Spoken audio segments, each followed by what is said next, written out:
अगर आवाज सुन पा रहे हैं तो आप सभी से विशेष अनुरोध है, थोड़ी देर के लिए पंडाल के भीतर आ जाइए मेरे भाइयों, क्योंकि आज जिस उद्देश्य को लेकर ये महापंचायत करी थी, इसी थी आज उस उद्देश्य को लेकर आप लोग घर जाए, हमारी ऐसी अपेक्षा है। तो जो आसपास गाड़ियों में बैठे सभी युवाओं से अनुरोध है कि आप मंच के पास आ जाइए और आज के इस कार्यक्रम का आनंद लीजिए। आज जयस महापंचायत जयस मिशन युवा नेतृत्व की थीम पर आयोजित की थी और आज इस महापंचायत में हमारे मध्य प्रदेश के साथ साथ कई पड़ोसी राज्यों के भी युवा हमारे महापंचायत में शामिल हुए थे।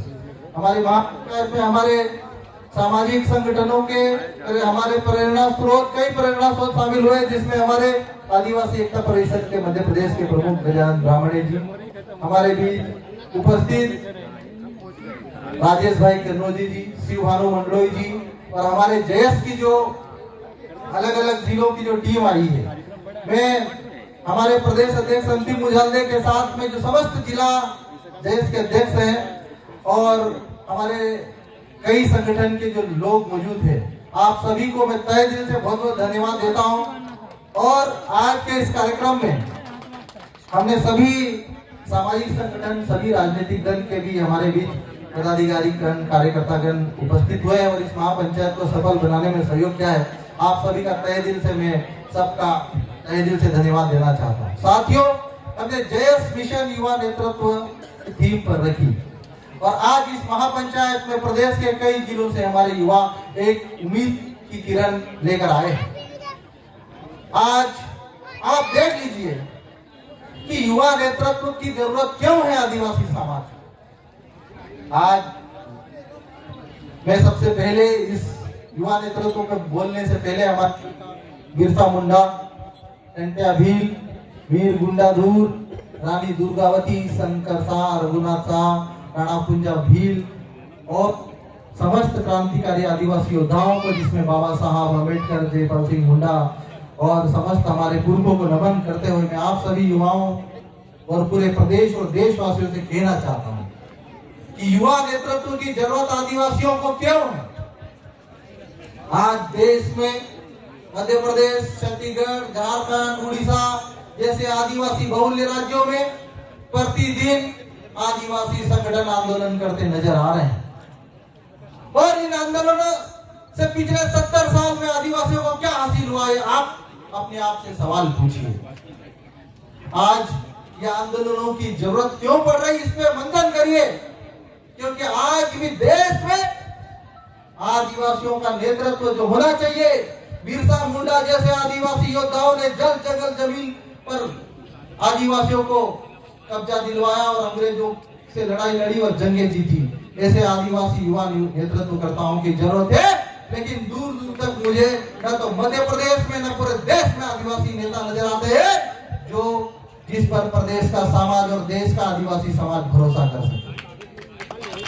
हम लोग विधायक चुनते हैं, हम लोग संसद चुनते हैं, लेकिन विधानसभा में जाने के बाद और संसद में जाने के बाद कितने विधायक और कितने सांसद आदिवासियों को लेकर अपनी आवाज उठा रहे हैं, आप सब देख। और यह कारण है कि हमारे आदिवासी संगठनों को सड़क पर आंदोलन करने की जरूरत पड़ रही है। जिन समाजों में सक्षम नेतृत्व है, जिस समाज में युवा नेतृत्व है, आज वो समाज घर में बैठे बैठे उद्योग धंधे कर रहे हैं, बिजनेस कर रहे हैं, पैसे कमा रहे हैं, अपने समाज को आगे बढ़ा रहे हैं और हमारा समाज आज नेतृत्वकर्ता, अच्छे नेतृत्वकर्ता नहीं होने के कारण आज हमारा समाज गुजरात में पलायन करके जा रहा है, कुपोषण से मर रहा है, शिक्षा के लिए अच्छी स्कूलें नहीं है आदिवासी क्षेत्रों में, स्वास्थ्य के लिए अच्छे अस्पताल नहीं है आदिवासी इलाकों में। ये क्यों? क्योंकि हमारा समाज के नेतृत्वकर्ता विधानसभा में तो जाते हैं, लेकिन वहां जाने के बाद इन मुद्दों पे कभी मुखर होकर आवाज नहीं उठाते हैं। लेकिन मैं आप लोगों को मैं कहना चाहता हूँ कि डॉक्टर हीरालाल अलावा के बारे में भले कोई कुछ भी कहे, लेकिन मध्य प्रदेश की विधानसभा में इन 2 सालों में सबसे ज्यादा सवाल पूछे हैं सरकार से डॉक्टर हीरालाल अलावा ने सबसे ज्यादा चाहे आदिवासी मुद्दे हो चाहे गैर आदिवासी मुद्दे हो, सरकार के हर विभाग को पत्र लिखकर अपने हक और अधिकार की मांग के लिए लड़ाई लड़ी, तो डॉक्टर हीरालाल अलावा ने लड़ाई लड़ी। आज इस महापंचायत में हमारे कई बुद्धिजीवी वक्ताओं ने ग्राम सभा के बारे में शानदार आप लोगों को बताया, पैसा कानून के बारे में बताया, 5वीं अनुसूची के बारे में बताया। लेकिन आज मैं आप सभी से कहना चाहता हूं, सभी युवाओं से कहना चाहता हूं, आज आप कई जिलों से हमारे बीच में अगर आए हैं तो कुछ हम इस महापंचायत से ले जाने के लिए आए हैं। और मैं युवाओं से कहना चाहता हूं, मेरे युवा साथियों, समाज में नेतृत्व पैदा कीजिए, एक अच्छा नेतृत्व पैदा कीजिए, एक अच्छा नेता पैदा कीजिए। आप लोगों को दर दर के लिए न्याय के लिए भटकने की जरूरत नहीं। आज आदिवासी समाज की बेटियां रोजगार के लिए गुजरात जा रही, गुजरात से गायब करके दूसरे देशों में भेज दी जा रही है। ये कड़वी हकीकत है हमारे आदिवासी समाज की। आज हमारे आदिवासी क्षेत्रों में कुपोषण से आदिवासी बच्चे मर रहे हैं। सरकार पैसा तो करोड़ों रुपए दे रही है, लेकिन क्या गांव के आदिवासियों तक वो पैसा पहुंच रहा है? आप लोग मुझे बताइए। नहीं पहुंच पा रहा है। भ्रष्टाचार इतना है। आज सरकार तो 1 रुपये अगर देती है तो गांव के आदिवासी के पास, गरीबों के पास 25 पैसा भी नहीं पहुंच रहा। ये हकीकत है। अगर आप लोग, ये हमारा समाज जागरूक होगा, ये आदिवासी युवा जागरूक होंगे और आने वाले समय में युवा नेतृत्व की तैयारी करेंगे तो निश्चित ही इस समाज की दशा और दिशा बदलेगी। इस बात की मैं गारंटी देता हूं आप लोगों को। आज राजनीति का नाम लेते हैं तो हमारे आदिवासी समाज में नकारात्मक बातें होने लगती है। लेकिन आप लोगों को बता दूं कि हमारे देश की एक लोकतांत्रिक व्यवस्था है और इस व्यवस्था में आपको हक चाहिए, आपको नियम और नीतियां बनानी है। तो आपको इस देश की लोकतांत्रिक व्यवस्था के भीतर, चाहे विधानसभा की संस्था हो, चाहे लोकसभा के अंदर हो, आपको घुसना पड़ेगा और उसके लिए आपको चुनाव में भाग लेना पड़ेगा। अभी आने वाले समय में पंचायत चुनाव आने वाले हैं। 2023 और 24 में लोकसभा और विधानसभा के चुनाव आने वाले हैं। लेकिन हमारे युवाओं को उसके लिए 6 महीने पहले नहीं, कम से कम 3 साल पहले तैयारी करनी होगी। अगर 3 साल पहले, 2 साल पहले तैयारी करती तो मैं इस बात की गारंटी लेता हूं कि आपको, आपके नए, हमारे समाज के नए युवा बेटियों को विधानसभा और लोकसभा के अंदर घुसने से दुनिया की कोई ताकत नहीं रोक सकती। लेकिन उसके लिए आज जो हम सोशल मीडिया पे देख रहे हैं, आदिवासी समाज का युवा सिर्फ आदिवासी समाज का विरोध करने के लिए जाना जा रहा है। जो मुद्दे हैं, आज महंगाई, मीठा तेल 200 रुपए की किलो के पार हो गया है। डीजल पेट्रोल के भाव देखो तो 120 से पार हो गया है। आज हमारे आदिवासी भाई बहन मजदूर करने के लिए पिकअप पे भर भर के जाते हैं, उनको 150-200 रुपए से ज्यादा की मिनिमम मजदूरी नहीं मिल पा रही है। इन मुद्दों पे चर्चा करने के लिए कोई तैयार नहीं है। क्या हमारे समाज की युवा, ऐसे युवा जो एक दूसरे के प्रति टीका टिप्पणी करते हैं, एक दूसरे की बुराई करने में समय की बर्बादी कर रहे हैं, इस समाज का, देश का विकास कर पाएंगे या आदिवासियों का भला कर पाएंगे? अपने दिल पे हाथ रख के पूछिए आप लोग। कभी भला नहीं कर सकते ये लोग। अगर समाज का भला करना है, समाज को नेतृत्व देना है, तो आप लोगों को एक दूसरे के कंधे से कंधा मिलाकर आगे बढ़ना पड़ेगा। वरना ये गलत फहमी में नहीं रहना कि मैं इसको गाली दूंगा, इसकी बुराई करूंगा और मैं आने वाले समय में विधायक और सांसद बन जाऊंगा, इसकी गलत फहमी में कोई नहीं रहे। आज प्रदेश में आदिवासी बेटियों को 10-10 फीट गहरे गड्ढे में गाड़ दिया जाता है। आदिवासी बेटों को पिकअप के पीछे घसीट कर बांध कर मार दिया जाता है। और हमारे समाज के युवा सत्ता पक्ष के खिलाफ आवाज उठाने की बजाय एक दूसरे की टांग खींचने में अपना समय बर्बाद कर रहे हैं। क्या ऐसे लोग समाज का भला करेंगे? नहीं कर पाएंगे। और आप सभी भाइयों से, बहनों से मैं कहना चाहता हूं, ये समय आदिवासियों के लिए बहुत बुरा दौर से गुजर रहा है और उसके पीछे कारण यही है। आज हम लोग एक दूसरे का साथ देने के लिए तैयार नहीं। आज आदिवासी समाज में कितने बड़े बड़े उद्योगपति हैं, आप लोग सोचिए। एक भी बड़ा उद्योगपति आदिवासी समाज में, हमारे जिले में, प्रदेश में नहीं मिलेगा। लेकिन हमारे युवाओं को अगर कंपटीशन करना है, अगर हमारे लोगों को अगर इतना ही जुनून और इतना ही स्वाभिमान है अपने अंदर, आप बड़े उद्योगपति बनिए, आप बड़ा आदमी बनिए, व्यापार करिए, आपका ही नहीं आपके पूरे गांव का भला होगा। आज हमारे युवा सिर्फ पढ़ाई लिखाई करके सरकारी नौकरी की तरफ भाग रहे हैं, और हमारी सरकार है पिछले 15 साल से 18 साल से मध्य प्रदेश में एसटी और एसटी के विकलांग के पद नहीं भरे गए। क्या इसके लिए समाज को आवाज नहीं उठाना चाहिए? क्या युवाओं का आवाज नहीं उठाना चाहिए?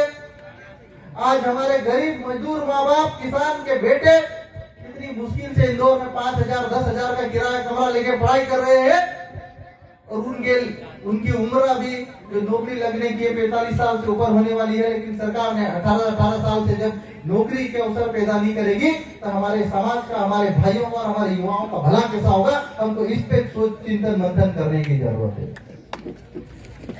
आज हमारे देश में जो हमारा समाज 5वीं अनुसूची के लिए सड़कों पे संघर्ष कर रहा है, 1996 में बना है,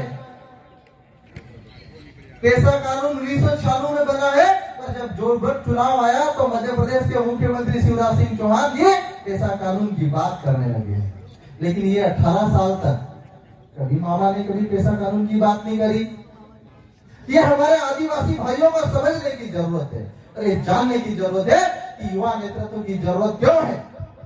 आप विरोध करिए, लेकिन मुद्दों का विरोध करिए। मदन मास्केल जी ने कहा है, हमने आज हमारे इस कार्यक्रम में सभी समाज के, सभी जातियों के, सभी धर्म के, सभी पार्टी के लोगों को आमंत्रित किया, और इसलिए किया क्योंकि मतभेद हो सकते हैं, अपने विचार अलग अलग हो सकते हैं, लेकिन मन में भेद नहीं होना चाहिए। ये विश्वास के साथ हमको करना पड़ेगा, और हमारा काम है जोड़ना। आज सोशल मीडिया पर कई ऐसे लोग अफवाहें फैलाते हैं कि देश 2 भागों में टूट गया, देश 3 भागों में टूट गया, देश 4 भागों में टूट गया। मैं आप लोगों को कहना चाहता हूं, देश एक विचारधारा है, और विचार कभी टूटते नहीं है, विचार हमेशा आबाद रहते हैं। कई लोग सोशल मीडिया में देश के बारे में देश असली देश नकली की बात करते हैं। देश तो विचारों की एक क्रांति है, और क्रांति हमेशा ओरिजिनल होती है, कभी नकली क्रांति नहीं हो सकती है। हाँ, ये जरूर है कि असली और नकली की परिभाषा लिखने वाले लोग खुद नकली हो सकते हैं। आज ये मेरे मनावर विधानसभा क्षेत्र के हमारे उमरबंद ब्लॉक के इस लुनेरा बुजुर्ग में जो एक कार्यक्रम आयोजित किया, यहाँ की पंचायत की कमेटी ने, जवान सिंह सरपंच के नेतृत्व में, और यहाँ के हमने इस कार्यक्रम की जो 20 सदस्यीय कमेटी बनाई है, उन्होंने कितनी कड़ी मेहनत करी इस छोटे से गांव में, आप लोग जान सकते हैं। इसे कहते हैं युवा नेतृत्व। उन्होंने करके दिखाया। आज इस छोटी सी जगह पे इतना बड़ा आयोजन करके दिखाना, इसे ही कहते हैं युवा नेतृत्व।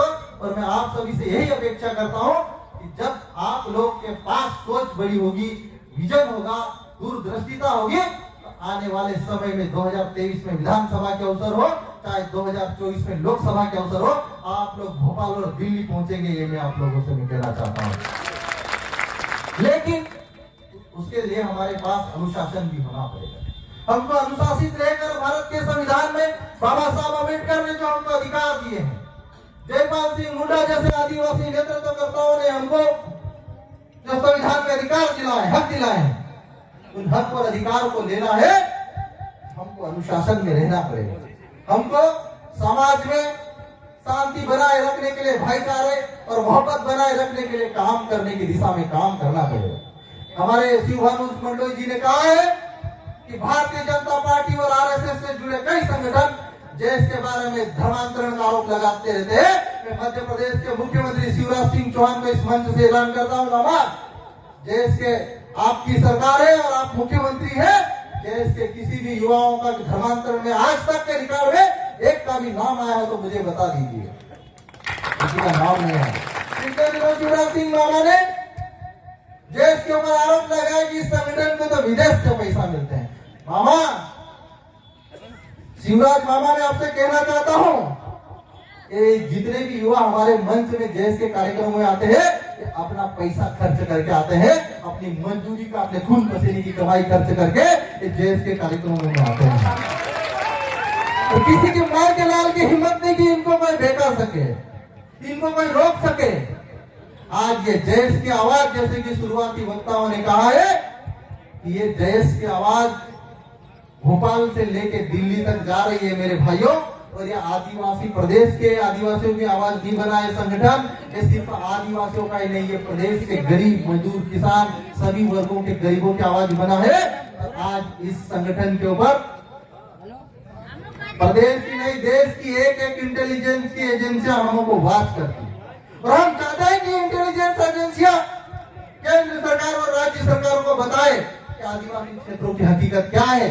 आपने स्कूलें तो खोल दिया आदिवासी इलाकों में, लेकिन पढ़ाने के लिए टीचर नहीं भेजे। आपने अस्पताल तो खोल दिया आदिवासी क्षेत्रों में, लेकिन इलाज करने वाले डॉक्टर नहीं भेजे। एक एक डॉक्टर के भरोसे आपने अस्पतालें छोड़ दिए, एक एक मास्टर के भरोसे आपने ये शालाएं छोड़ दी, स्कूलें छोड़ दी। तो क्या ऐसे में आदिवासी इलाकों का भला होना है? नहीं होना है। आदिवासी क्षेत्रों में इसके बारे में कई बार भ्रम फैलाया जाता है कि ये संगठन सिर्फ आदिवासियों की बात करता है, लेकिन मैं आप लोगों से मैं कहना चाहता हूं, ये संगठन आदिवासी हो चाहे गैर आदिवासी हो, किसी के साथ भी अन्याय और अत्याचार होगा तो हम उसके साथ खड़े रहेंगे, मैं वादा करता हूं। और हमारा किसी भी समाज से, किसी भी धर्म से, किसी भी जाति से कोई विरोध नहीं और कोई मनभेद नहीं। हम लोग अपने समाज के, हर समाज के अपने अपने संगठन होते हैं और अपने अपने हक और अधिकार के लिए एकजुट होकर अपने समाज के विकास के लिए काम करते हैं। वैसे ही ये सामाजिक संगठन जय आदिवासी युवा शक्ति संगठन काम करता है। आज इस कार्यक्रम में मध्य प्रदेश के कई जिलों से हमारे युवा आए। एक भी युवा ने यह नहीं कहा कि डॉक्टर साहब हम आपके विधानसभा में इतनी दूर जाए, हमारी गाड़ी का डीजल के लिए पैसा दे दो, हमारे लिए खाने की व्यवस्था कर दो। ये युवाओं का जुनून है जो बिना पैसे और बिना खर्च मांगे हम लोगों से इतनी दूरी चलकर, हजारों किलोमीटर की दूरियां चल इस मंच के नीचे आता है। और इस मंच के नीचे आने का फायदा एक ये हुआ कि आज डॉक्टर हीरालाल लावल ताकतवर नहीं हो रहा है। इस मंच के नीचे आने से आज प्रदेश की और देश के आदिवासियों की आवाज ताकत हो रही। मेरे भाइयों, ये बात समझने की जरूरत है। और मैं उन युवाओं से कहना चाहता हूं कि जो सोशल मीडिया पे एक दूसरे के खिलाफ, क्या आदिवासी सोशल मीडिया चला रहे? क्या आप देखिए, गैर आदिवासी समाज के भी लोग सोशल मीडिया चलाते हैं, लेकिन कभी एक दूसरे का विरोध करते हुए दूर दूर तक नजर नहीं आते। लेकिन हमारे समाज में आप देख रहे हैं कि जो शाम को 8 बजे बाद का समय हुआ कि दारू पिला के उसको टन किया कि लिख रहे भाई, ऐसा लिख दे वैसा लिख दे। लेकिन आप लोग कुछ भी लिखो, कुछ भी बोलो, कुछ भी करो, लेकिन इस बात का विशेष ध्यान रखना कि दुनिया बहुत छोटी है, घूम फिर के हम लोग कभी भी आमने सामने हो सकते हैं। और जब सामने हो, इतनी दूरी बना के रखना या इतनी इज्जत बना के रखना कि जब आमने सामने हो जाए तो आंख मिलाने की हिम्मत भर रखना। ये मैं कहना चाहता हूं आप लोगों से। आप लोग, कई लोग ऐसे हैं जो 10वीं 12वीं की पढ़ाई किए हैं, लेकिन मैं आप लोगों से बताना चाहता हूं, देश के सर्वश्रेष्ठ मेडिकल कॉलेज दिल्ली एम्स जैसे संस्थान में रहकर मैंने सीनियर रेजिडेंसी की 3 साल और 1 साल प्रोफेसरशिप करके मैं यहाँ पे आया हूँ। और राजनीति में मेरा बहुत पुराना कोई नाता नहीं है। 2016 के बाद, 2018 के बाद विधानसभा चुनाव में टिकट दिया कांग्रेस पार्टी ने राहुल गांधी जी के आशीर्वाद से, और मैं विधायक बना। और विधायक बनने के बाद मैं आप लोगों को बताना चाहता हूं कि कभी भी न तो कांग्रेस पार्टी ने मुझे टोका कि डॉक्टर हीरालाल लावा आदिवासी की बात क्यों करता है, न किसी नेता ने मुझे टोका, क्योंकि मेरी पहली शर्त थी मेरा समाज और मेरे समाज के संवैधानिक अधिकारों की लड़ाई में डंके की चोट से लड़ूंगा, चाहे किसी भी पार्टी में रहूं।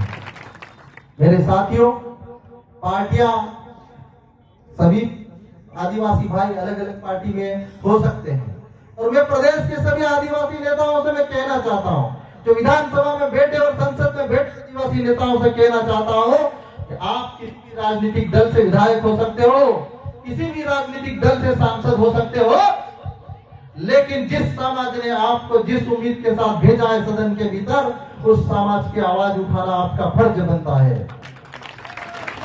अभी हमारे प्रोफेसर मदन वास्किल जी बोल रहे थे कि कोई एक बंदा ऐसा है, एक बंदा नहीं, ऐसे देश के नाम पे कई प्रदेश अध्यक्ष बने हुए हैं।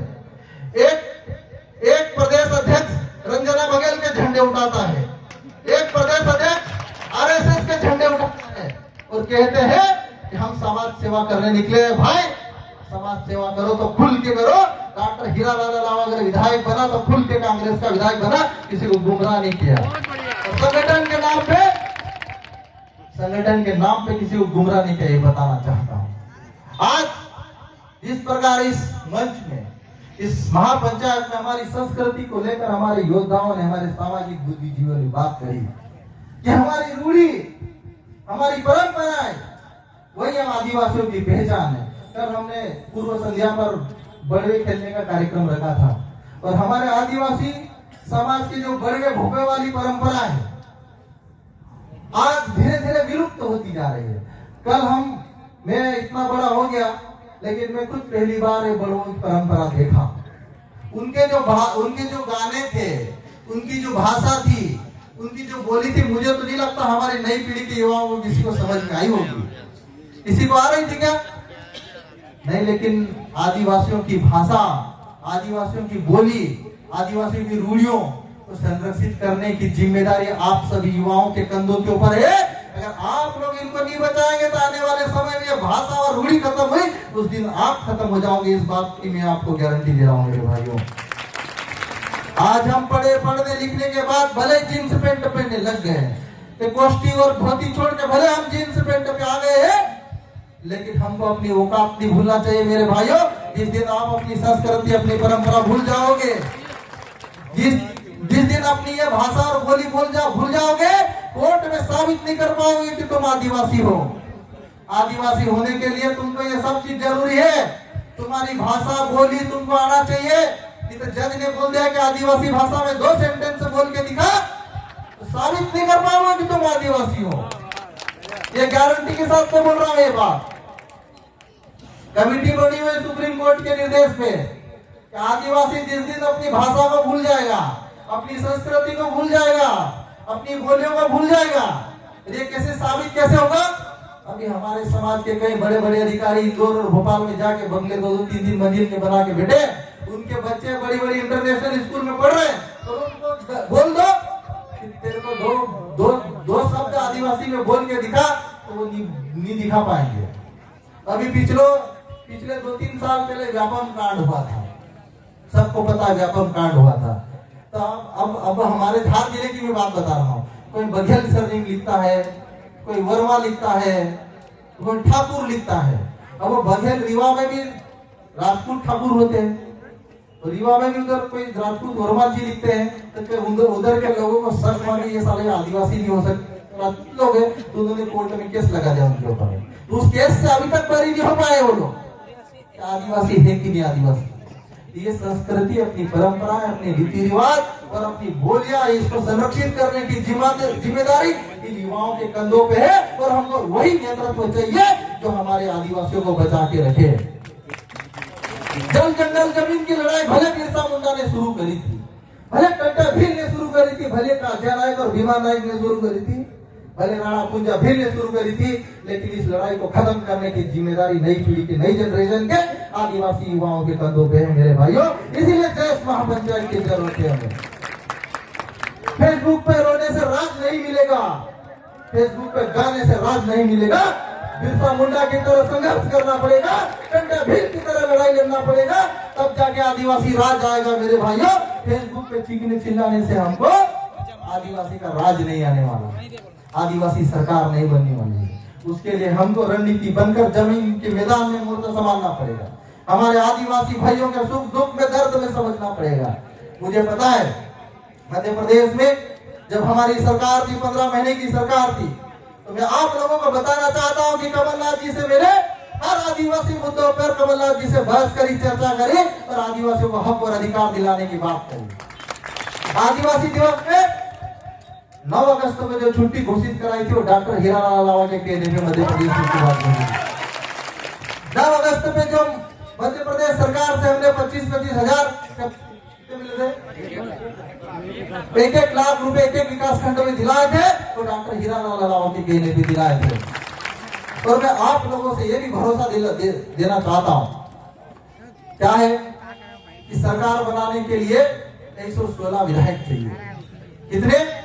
230 की विधानसभा में कितने विधायक चाहिए? अगर आप लोग 116 नहीं 110 भी विधायक बना के हम आदिवासी सरकार बना के दिखा देंगे, आप लोगों से वादा करवा। लेकिन हम एक दूसरे की टांग खींचकर, एक दूसरे की बुराई कर कभी आगे नहीं बढ़ पाएंगे, ये हम लोग को समझना है। और जब तक हमारे युवा राजनीति में जाकर विधानसभा में नहीं दहाड़ेंगे, जयपाल सिंह मुंडा जैसे आदिवासी समाज को नेतृत्व नहीं करेंगे, मैं लिख के दे दूं आदिवासियों को कोई हक और अधिकार नहीं दिला सकता है। अपनी लड़ाई लड़ने के लिए हमको समाज में ऐसे बेटे तैयार करना पड़ेंगे, ऐसे युवा तैयार करना पड़ेंगे जो आपके आवाज को सदन के दिल्ली में उठाए, आपके आवाज को भोपाल के भीतर उठाए, क्योंकि ये ऐसे मंच है। अगर दिल्ली की संसद में आपने एक बार भाषण दे दिया तो सिर्फ दिल्ली में नहीं सुनाई देगा मेरे भाइयों, इस दुनिया के ज्यादा देशों में ये भाषण सुनाई देता है। इसको कहते हैं मंच, इसको बोलते हैं सदन। तो उस मंच पर हमारे युवा कैसे पहुंचेंगे, उस मंच पर हमारे युवा कैसे पहुंचेंगे, उस पर हमको चिंतन मंथन करना चाहिए। मैं पिछले 7-8 साल से हमारी ये महापंचायतें होती है और मैं हमारे समाज के भाइयों को, गैर आदिवासी समाज के भाइयों से मैं कहना चाहता हूँ कि हम कभी भी किसी जाति, धर्म और समुदाय के खिलाफ नहीं है। और आज जयस में दीवानगी देखिए, आदिवासी को छोड़ो कई गैर आदिवासी जयस की सदस्यता लेकर जयस के स्थान बना रहे हैं। और आज हमने किसी भी राजनेता को और पार्टी के खिलाफ हम देखो विपक्ष में है और हमारा काम है कि मामा शिवराज सिंह चौहान अगर मीठा तेल 200 रुपए किलो से ज्यादा बढ़ाएगा तो हमारा काम है कि शिवराज सिंह चौहान का हम विरोध करेंगे। अगर शिवराज सिंह चौहान डीजल पेट्रोल के दाम 121 रुपए से ज्यादा बढ़ाएगा तो हमारा काम है कि हम जनता की लड़ाई लड़ेंगे। अगर शिवराज मामा घोषणाएं पर घोषणाएं करेगा और झूठ पर झूठ बोलेगा तो हमारा काम है कि हम सरकार के खिलाफ अपनी आवाज बुलंद करेंगे। और ये काम सिर्फ डॉक्टर हीरालाल लावा का नहीं है, ये काम समाज का है। क्योंकि आज जिस प्रकार अडानी अंबानी को मोदी, प्रधानमंत्री मोदी जिस पूरे देश की संपत्ति बड़ी बड़ी कंपनियां दे रहा है, अगर आज हम लोग नहीं समझेंगे, आज ये बिजली को प्राइवेट ठेके में दे दिया, आज सड़कों पे जिस पे रोड निकलते हैं टैक्स, आज अपन जिस टोल टैक्स पे 70 रुपए 60 रुपए खरगोन वाले अपने धामनोद वाले को दे रहे हैं टैक्स को, अभी ये रोड भी प्राइवेट चलेगा तो इसी पे 200 रुपए टैक्स देके हमको इंदौर जाना पड़ेगा, नहीं तो जाना ही नहीं देगा वहां से आगे हमको। जो रेलवे स्टेशन जो मोदी जी ने निजी ठेके के दिए हैं, जिसका टिकट 3 रुपए होता था, कितना 3 रुपए 5 रुपए, आज पता है रेलवे प्लेटफॉर्म के टिकट 50-50 रुपए हो रहे हैं। 50 रुपए दोगे तो आपको अंदर रेल में बैठने के लिए घुसने जाना पड़ेगा। और कोई 2-4 लोग छोड़ने जाते हैं तो उनके भी 50-50 रुपए टिकट लगेगा, तो अंदर जा सकते हैं छोड़ने के लिए, ये तो बाहर से ही बाय बाय टाटा टाटा करना पड़ेगा भाई। तो युवाओं का फर्ज है आदिवासी मुद्दों की लड़ाई लड़े, हम किसी व्यक्ति विशेष का विरोध करके, क्योंकि जीवन में हम सभी कभी न कभी एक दूसरे से मिलेंगे, आएंगे। और ये मेरा वादा है कि आप एक दूसरे का कंधे से कंधा मिला के चलोगे तो ये समाज को हम नई ऊंचाई पे ले जाएंगे, नए युवा नेतृत्व देंगे 2023 में 24 में। दुनिया की कोई ताकत इसको नहीं रोक सकती। और आज के इस कार्यक्रम में हमारे आदिवासी संस्कृति को जिंदा रखने वाली हमारे डांस ग्रुप की टीम है, बाग की जो टीम है, इनके लिए एक बार जोरदार तालियां बजाएं इनके हौसला अफजाई के लिए। तो मैं सभी जयस युवाओं से कहना चाहता हूं जिनको जयस के गमछे डालकर हमारी बहनों को, हमारी युवाओं को सम्मानित किया जाएगा। इस कार्यक्रम में मेरे बाद भी हमारे वक्ता है, हमारे प्रदेश अध्यक्ष बैठे हैं, हमारी सुमित्रा जी झाबुआ से आई बैठे हैं, हमारे वीर डामोर जी बैठे हैं। तो ये और भी चलेगा, लेकिन बस मैं यही कहना चाहता हूं कि जयस मिशन युवा नेतृत्व के जो बातें मैक्सिमम जो मुझे बोलनी चाहिए थी